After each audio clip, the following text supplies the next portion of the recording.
Hello, and welcome.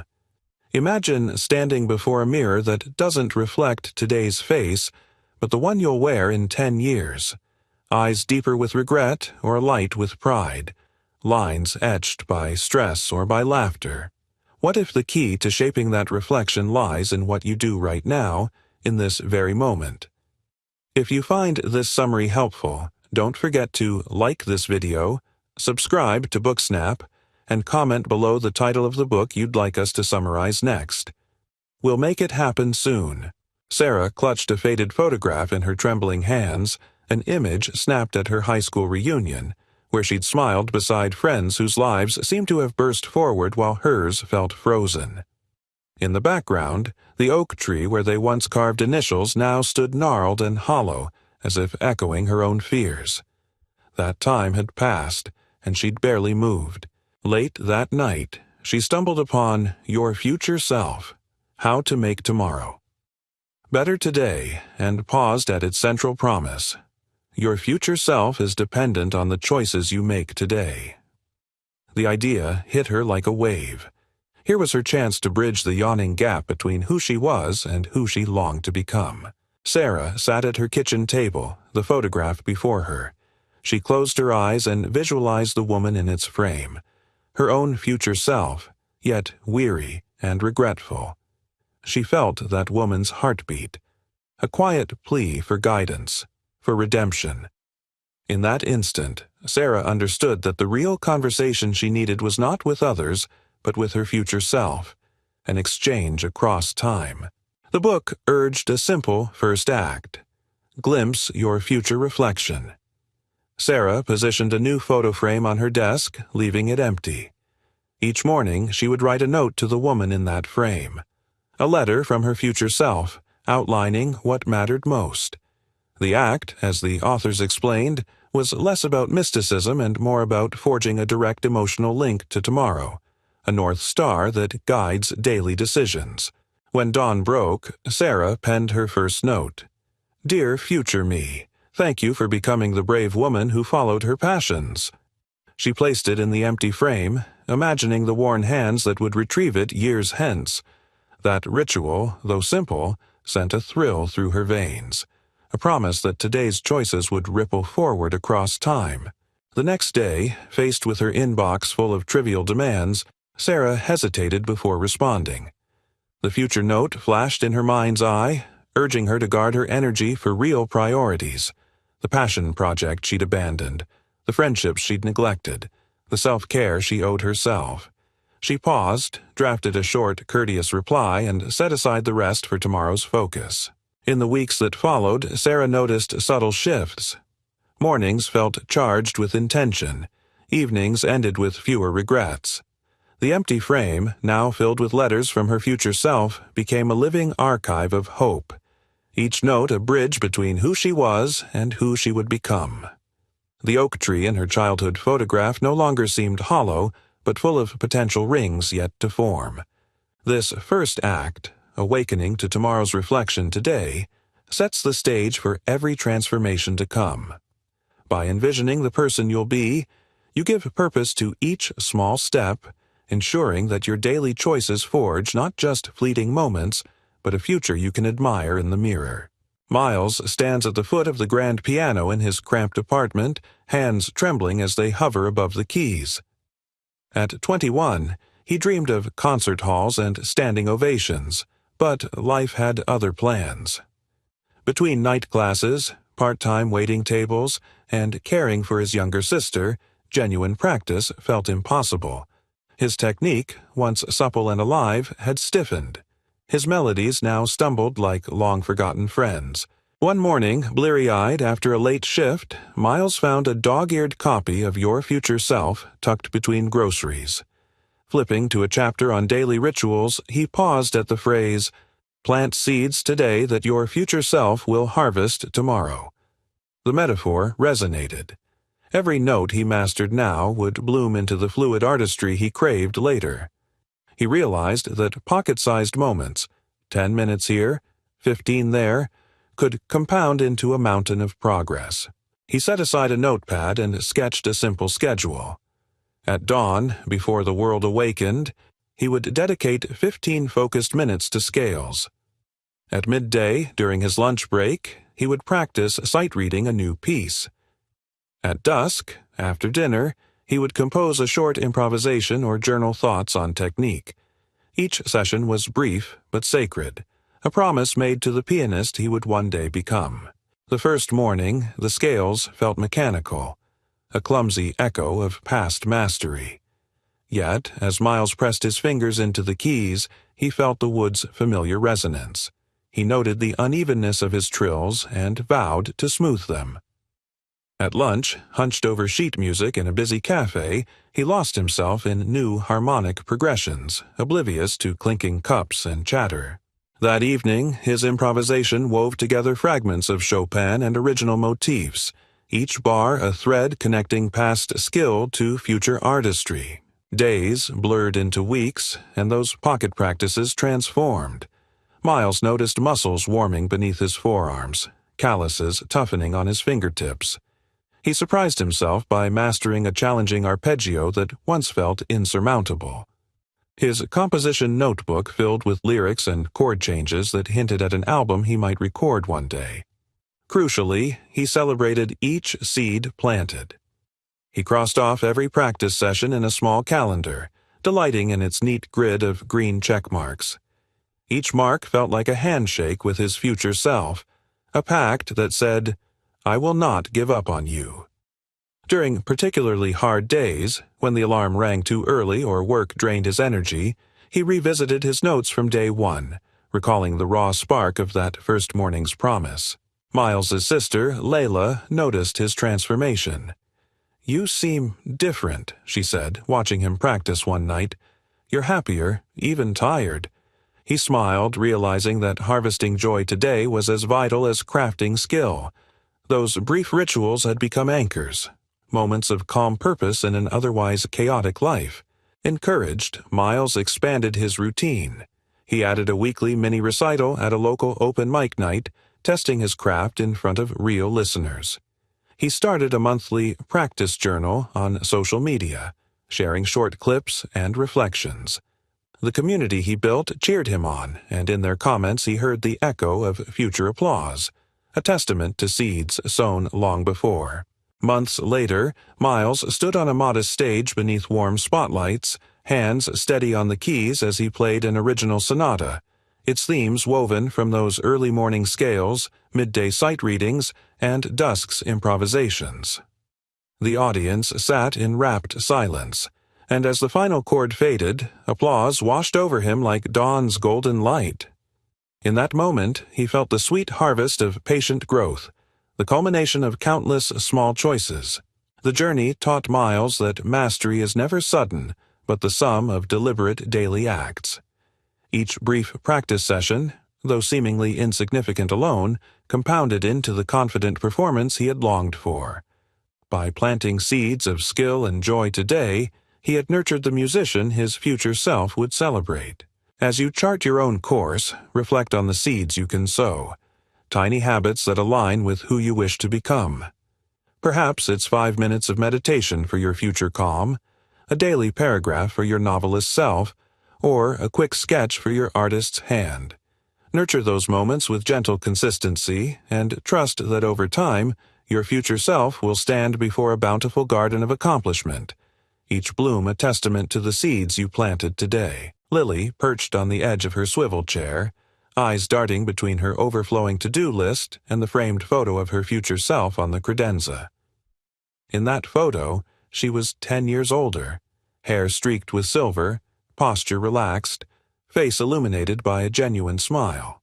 The caption beneath read, "I built the life I dreamed of by bridging my present actions to tomorrow's vision." As a project manager in a bustling tech startup, Lily lived in the land of urgent tasks, sprint deadlines, bug fixes, stakeholder check-ins. Every morning, her inbox flooded with demands clamoring for immediate attention, each ping a siren pulling her away from the larger product roadmap she believed in. She loved the vision, an app that would transform how communities shared local resources, but felt her days dissolving into firefighting. One Friday evening, She discovered Your Future Self on her nightstand, its spine bookmarked at a chapter on bridging the present-future gap. The text described a ritual. Anchor your long-term aspirations with a daily pulse check, moments that connect urgent work to the vision that fuels it. Lily realized that without such anchors her vision was a distant star, beautiful but unreachable amid the haze of daily grind. The next Monday, Lily introduced a new ritual to her team's stand-up meetings. After the standard, "What did you do yesterday?" and "What will you do today?" she added a third prompt.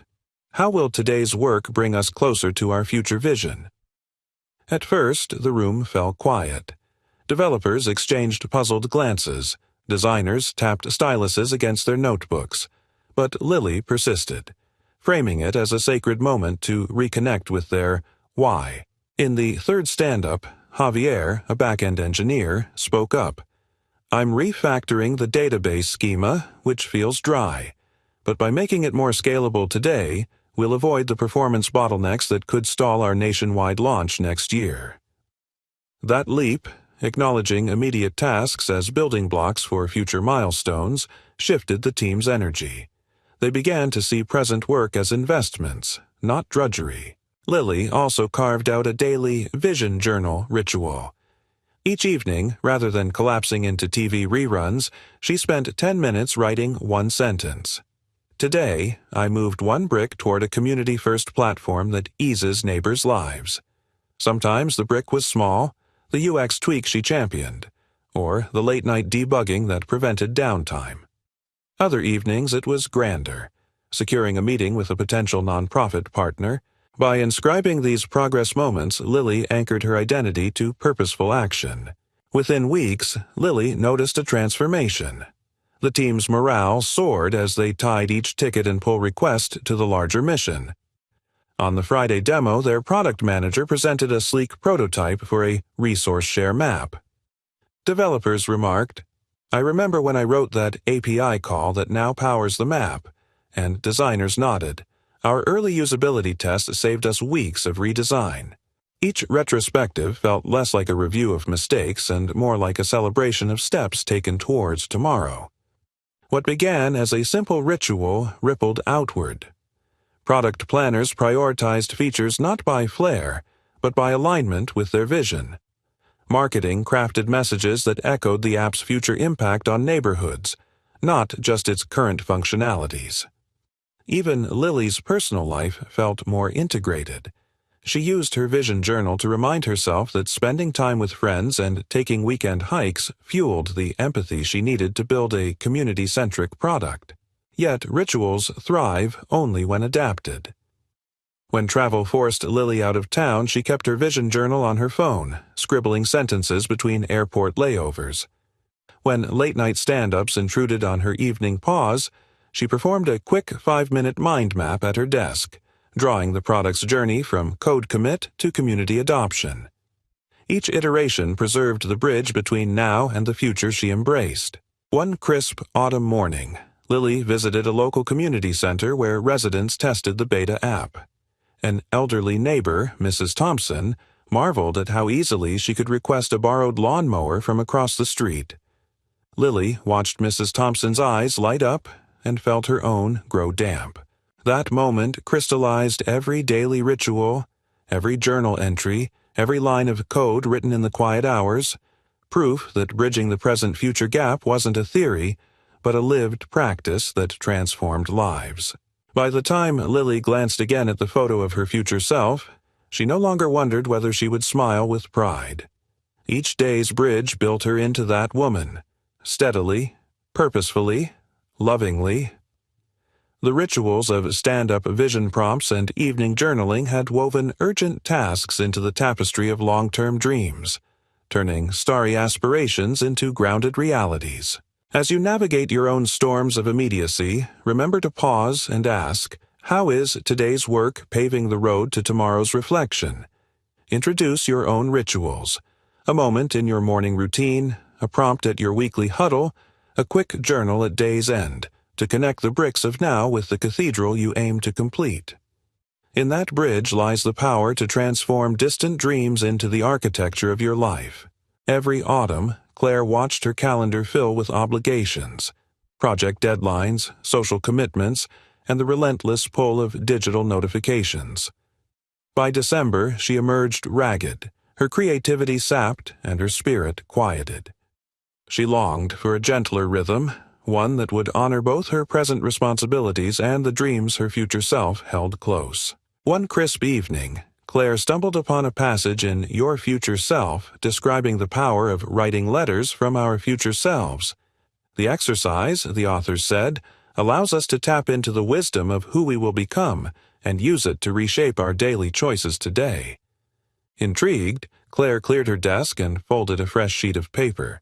She closed her eyes and imagined herself 5 years hence, renewed, balanced, brimming with creative vigor.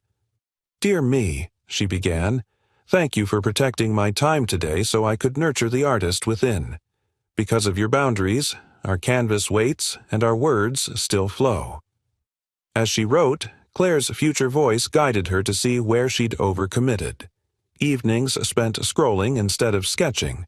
Weekends surrendered to errands instead of explorations. She spelled out concrete advice. Learn to say no kindly. Schedule creative hours as non-negotiable appointments. Turn off notifications after 7 p.m. That night, Claire placed the letter in a small wooden box labeled Future Wisdom. The act felt like planting a talisman in her workspace, an anchor she could revisit when life's currents threatened to pull her away from her deepest priorities. When her calendar next threatened to overflow, Claire remembered the letter's counsel. She practiced kind no's, gently declining a committee meeting to protect her Saturday mornings. She blocked 3 hours each week for painting and writing, labeling those slots in her calendar as sacred. And she set her phone to Do Not Disturb in the evenings, reclaiming the twilight for reflection rather than reaction. Over time, this ritual of rewriting tomorrow's script today became a compass. Whenever guilt whispered that she was neglecting duties, the future letter's calm voice reminded her that honoring her creative self was not selfish, but essential for sustained impact and joy. Her art flourished, her writing deepened, and even her neglected obligations felt easier to fulfill, buoyed by the sense that she was living with intention. In a year's end reflection, Claire opened the wooden box and read her letter. She smiled at the echoes of that future voice, now her present reality. The canvas beside her desk bore vibrant strokes, her journal overflowed with paragraphs, and her calendar balanced work, art, and rest with harmonious precision. By writing to her future self, she had rewritten her own story, transforming distant aspirations into the scaffold of her daily life. Elena pressed her forehead against the cold tile of her bathroom floor, the weight of exhaustion pressing down like a physical force. As a hospice nurse, she poured herself into the lives of others, holding trembling hands through final breaths, charting medications at sunrise and sunset, offering solace in grief's darkest hours. Yet when the house lights dimmed and patients' rooms quieted, her own spirit felt hollow, her body achy from round-the-clock vigil. One night, cradling her aching back, Elena recalled a passage from Your Future Self that lingered in her mind. Extend the same compassion to your future self that you readily offer to others today. She realized with a pang that she had been giving kindness to dying strangers while withholding it from the woman she would become tomorrow. Her future self who would carry these burdens in the years to come. In the mirror's reflection, Elena saw not the healer she strived to be, but a worn shadow. She resolved to cultivate compassion for her future self by planting seeds of self-care today. She began with one small act, setting an alarm 45 minutes earlier each morning for gentle stretching and mindful breathing before her shift. Though it felt indulgent at first, those moments of quiet eased the tension in her shoulders and reminded her that she, too, deserved care. Next, Elena drafted a contract with my future self and placed it on her nightstand. She promised that at least twice per week she would unplug entirely, No pager checks, no chart updates, so she could rest, read, or share a laughter-filled meal with friends. The contract was her pact, a shield against the relentless tug of duty that threatened to swallow every margin of rest. As the weeks passed, Elena honored these commitments. When fatigue whispered that she should catch up on paperwork instead of enjoying an evening walk, she recalled the gaze of her future self in the contract's opening line. "Thank you for protecting me tonight." With that gentle reminder, she laced her shoes and breathed in the cool night air, feeling her mind unwind to the rhythm of her footsteps. Elena also sought micro-restorations during her shifts. She placed a small wellness journal in her scrubs pocket and scribbled one line of gratitude whenever a moment allowed.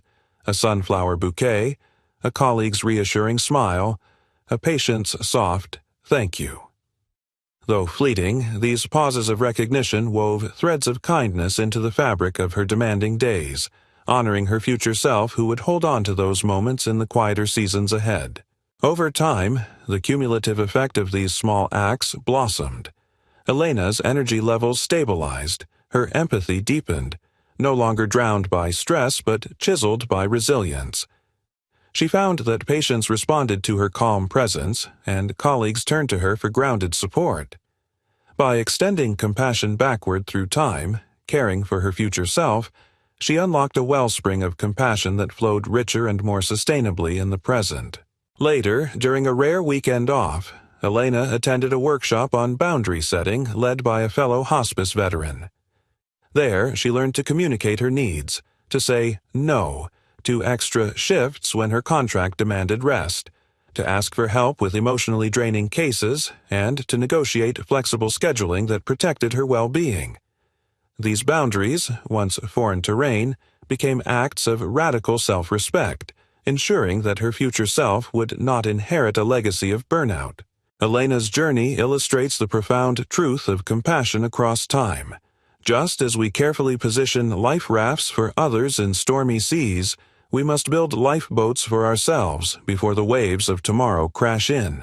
By gifting self-care today, through morning rituals, unplugged evenings, gratitude in the margins, and firm boundaries, we weave a safety net of kindness that cradles both present and future selves.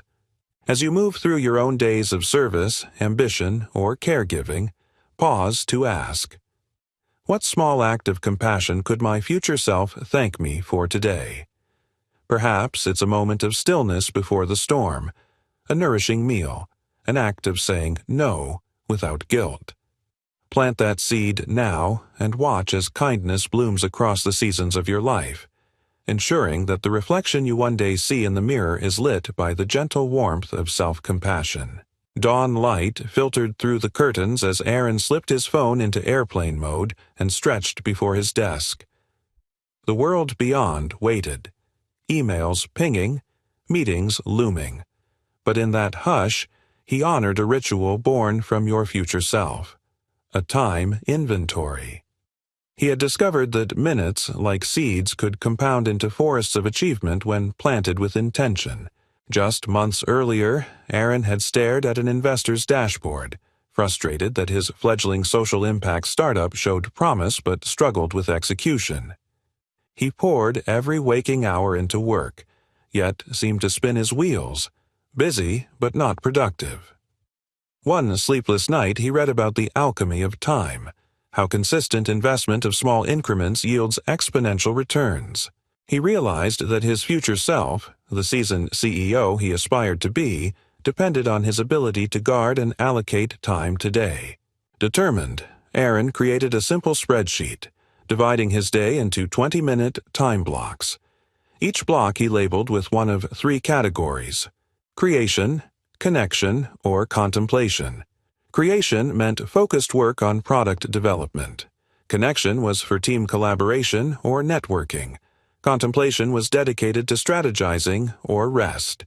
He committed to filling at least 8 blocks with creation, 4 with connection, and 2 with contemplation, leaving the rest flexible. The first morning's creation blocks felt sacred. No Slack, no YouTube, no stray thoughts, just code and design. In the midday connection block, he sent personalized notes to mentors and responded thoughtfully to team check-ins. That evening's contemplation block found him staring at a blank mind map, sketching ideas for a new feature that would deepen user impact. In those 20-minute windows, he tasted the thrill of undisturbed focus, a contrast to his previous scattershot juggles of 50 tabs and constant notifications. Within weeks, the effects emerged. His team deliveries became not just punctual, but innovative. A lean onboarding flow that reduced drop-off by 30%, a partnership pitch that turned a cold call into a launch collaboration. Each outcome traced back to a time block where he had invested undivided attention. Meanwhile, his contemplation blocks prevented burnout, allowing him to wake refreshed and carry creative energy into the next day's creation. Inspired by his own transformation, Aaron introduced the time inventory to his co-founders. They began holding bi-weekly block reviews, celebrating the most effective uses of time and sharing tactics for preserving micro-focus during creation. Productivity soared company-wide, and a culture of respect for each other's time took root. Meetings were trimmed, emails became concise, and interruptions were gently deferred. But time's alchemy revealed another truth. Compound returns flourish only with consistency and reflection. Aaron began a monthly ritual of journaling about his time inventory. Which blocks sparked breakthroughs? When did he fall into distraction? How did he feel at week's end? These reflections guided subtle adjustments, shifting one connection block to contemplation when he needed more strategic breathing room, or redefining a creation block to include brief movement breaks to sustain energy. Beyond work, Aaron saw the ripple of time's compound effect in his personal life. He dedicated 20 minutes each morning to Spanish lessons on a language app, 5 blocks per work week. Months later, he found himself chatting with a Medellin entrepreneur at a conference in fluent, if imperfect, Spanish. He reserved one evening block per week to play guitar, 6 blocks a month. By year's end, he performed a short set at a local open mic night, his music enriched by the deliberate cultivation of those weekly strings. His health, too, benefited. 20-minute walks in the afternoon became non-negotiable blocks labeled movement, adding a 4th category to his inventory. Those walks cleared mental cobwebs, sparked creative solutions, and anchored his well-being, a gift his future self would undoubtedly appreciate. Time's alchemy also transformed Aaron's perspective on urgency. He learned that small, consistent actions eclipse sporadic marathon sessions. Rather than binge-working through a weekend hackathon, he now approached product sprints as a series of intentional blocks, incremental improvements that, when compounded over weeks, yielded robust features and stable releases without the fatigue crash. In moments of crisis, server outages, or investor pivots, he leaned on his contemplation blocks. He slowed, assessed calmly, and rallied his team with clarity rather than panic. Those few minutes of mindful pause often prevented hasty decisions, saving hours of debugging or misguided feature rollbacks. As sunrise painted the sky in pinks and gold, Aaron closed his laptop on the final time inventory block, an evening walk with his partner. He reflected on how the deliberate stewardship of time had alchemized stress into balance, scatter into focus, and overwhelm into steady progress. His future self, the confident, visionary founder, had been shaped not by heroic all-nighters, but by the measured investment of 20-minute seeds. So, consider your own minutes as seeds waiting to be sown. Carve simple blocks for creation, connection, and contemplation. Guard them with gentle rigor. Review and adjust with humble curiosity. In those habitual deposits, time's alchemy weaves the tapestry of tomorrow, transforming small investments into the legacy your future self will cherish. As the sun dipped toward the horizon, casting long shadows across the cliff's edge, David stood alone, wind tugging at his hair.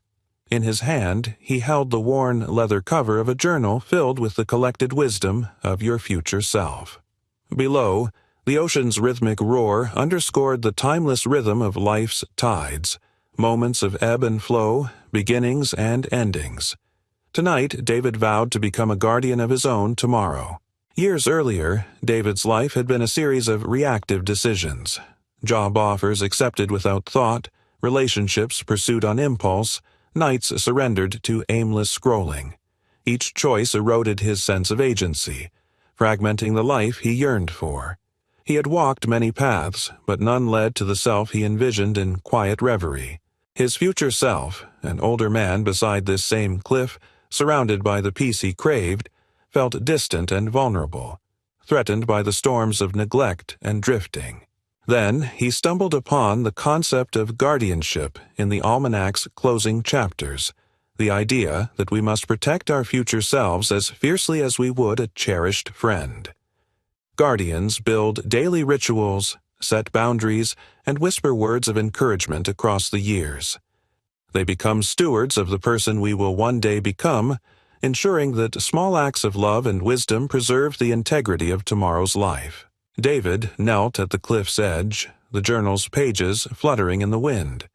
He imagined his future self standing there, weathered but steadfast, with eyes that had seen joys and trials alike, bearing the subtle lines of experience. He whispered into the wind, "I am your guardian. I choose you now." That moment felt like a covenant, binding his present actions to the welfare of the man he would become. The first task of a guardian is to safeguard time, the raw material of life. David recalled the time-block routines that had transformed other lives in the almanac. He resolved to create a sanctuary block each day, 30 minutes at sunrise dedicated to anything that fueled his deepest longings, writing his novel, sketching ideas, meditating, or simply sitting silently. No calls, no emails, no demands. This block would be reserved for the preservation and growth of his creative and reflective self. The next morning, the alarm whispered at dawn. David slipped out of bed and settled beside his journal. As he wrote the first lines of a story he'd long abandoned, the world was still, and his heart beat in harmony with the page's rhythms. Each word felt like a promise kept to his future self, a small stone laid in the foundation of a more intentional life. Guardians also erect boundaries to shield tomorrow's well-being from today's urgent pressures. David recalled the chapter on saying no with kindness and clarity. He drafted a simple template. "Thank you for thinking of me, but I'm currently reserving my time for commitments that nurture my long-term goals." He practiced it quietly, citing a new coding project, a launched business idea, and the promise he'd made atop the cliff.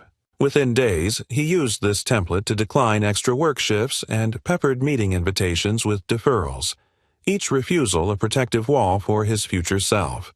Another crucial duty, nourishing the body that must carry his spirit forward. The almanac's elders spoke of daily movement, wholesome meals, and restorative sleep as gifts to our future selves. David already loved evening runs, but now he approached them with fresh reverence, each stride a pledge to the man his knees would one day thank. He overhauled his diet, adding vegetables and whole grains in place of late-night pizza. He set a strict bedtime, honoring rest as the architect of tomorrow's clarity. These acts, though simple, became pillars under which his energy and resilience flourished. Guardians also cultivate emotional reserves, practices that center the mind and heart for storms ahead. David embraced a nightly gratitude ritual. 3 things he was thankful for that day, recorded in his journal before sleep. On good days, he celebrated progress. On hard days, he found silver linings. Sunlit dew on cobwebs, a friend's voicemail, the echo of his early morning writing. Over time, these entries formed a tapestry of hope that he could revisit when doubt threatened his guard. Finally, guardians forge community ties that become safety ropes in life's rapids. David reached out to 3 friends, an old poet, a college roommate, and his mentor from a writing workshop, and proposed a quarterly gathering, either in person or virtually. They would share where they stood in life's journey, offer support, and hold one another accountable to their future selves. This fellowship, he knew, would fortify his resolve and weave a safety net for dreams too large to pursue alone. Standing again on the cliff's rim, David closed his journal and gazed at the horizon. The sunset bled gold across waves, each crest a reminder of time's rhythm. He felt the solid weight of his guardianship settle into his bones, a vow not fleeting, but woven into daily rituals, boundaries, nourishment, reflections, and community. His future self would walk into sunlit years protected, nourished, and anchored by choices made today. As darkness fell, David turned from the edge with a quiet smile. He carried with him the whisper of the almanac's final lesson, that a life well lived is one where we stand as vigilant stewards of our own tomorrows, planting seeds of love, wisdom, and care, so that when the years have passed, our reflection will shine with fulfillment rather than regret. May you, too, stand guard at the threshold of your own future, crafting rituals, erecting boundaries, nourishing body and soul, and finding fellowship that stretches across time. For in the embrace of such guardianship, the person you will become is not left to chance, but shaped by the loving hands of the self you are today. Self you are today. Self you are today. Self you are today. Self you are.